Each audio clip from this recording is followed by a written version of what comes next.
ante el escenario de un hipotético gobierno con Vox o condicionado por Vox, usted dice que nadie se sorprenda cuando usen a las instituciones estatales como la Guardia Civil o el Ejército para legitimar actos de violencia de mayor calado.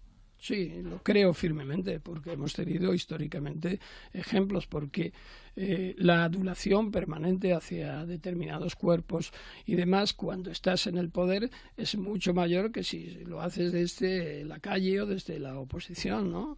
Es decir, España es un país democrático consolidado, pero que si tú pones en la cúspide a alguien que lo que pretende es dinamitar el propio sistema, en un momento determinado es muy fácil que la lisonja permanente y el apoyo no para que respondan a la seguridad de todos los ciudadanos, sino a determinados segmentos, puede ser muy peligroso. Claro. ¿Un ejemplo de eso?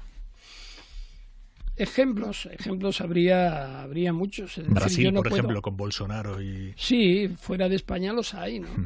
Es decir, pues este Bolsonaro, este mismo que frente a la pandemia decide que como un mérito que no han hecho caso, que no han seguido ni una sola de las instrucciones de la Organización Mundial de la Salud, te da un ejemplo.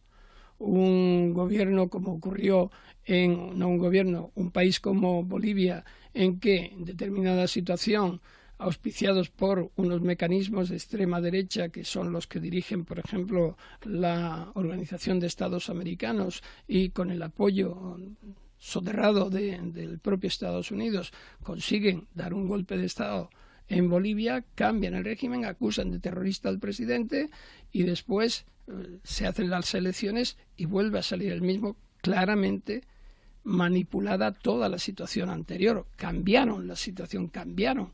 Es decir, claro que sí, nosotros en España es que pensamos que seguimos siendo diferentes y no lo somos. ¿Usted cree que pensábamos así puede darse en España? Que el fascismo, que la extrema derecha no iba a entrar en España porque habíamos quedado como gatos escardados del franquismo y aquí estamos.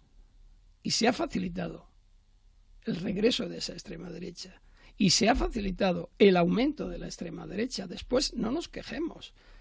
Al principio no había que hablar de la extrema derecha, porque eso era darle alas.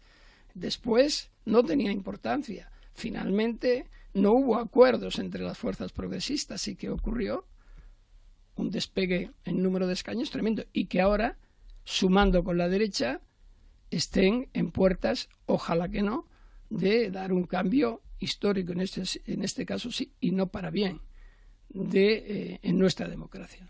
Y además, si oye uno los planteamientos frente al resto del Estado, España es un país diverso. España es un país en donde hay diferentes nacionalidades. Tenemos que aprender a convivir. No se puede imponer el criterio ni a base de varapalos a los demás. Esa no es. No se puede espiar a los oponentes políticos en una democracia. Y si se espía hay que pagar.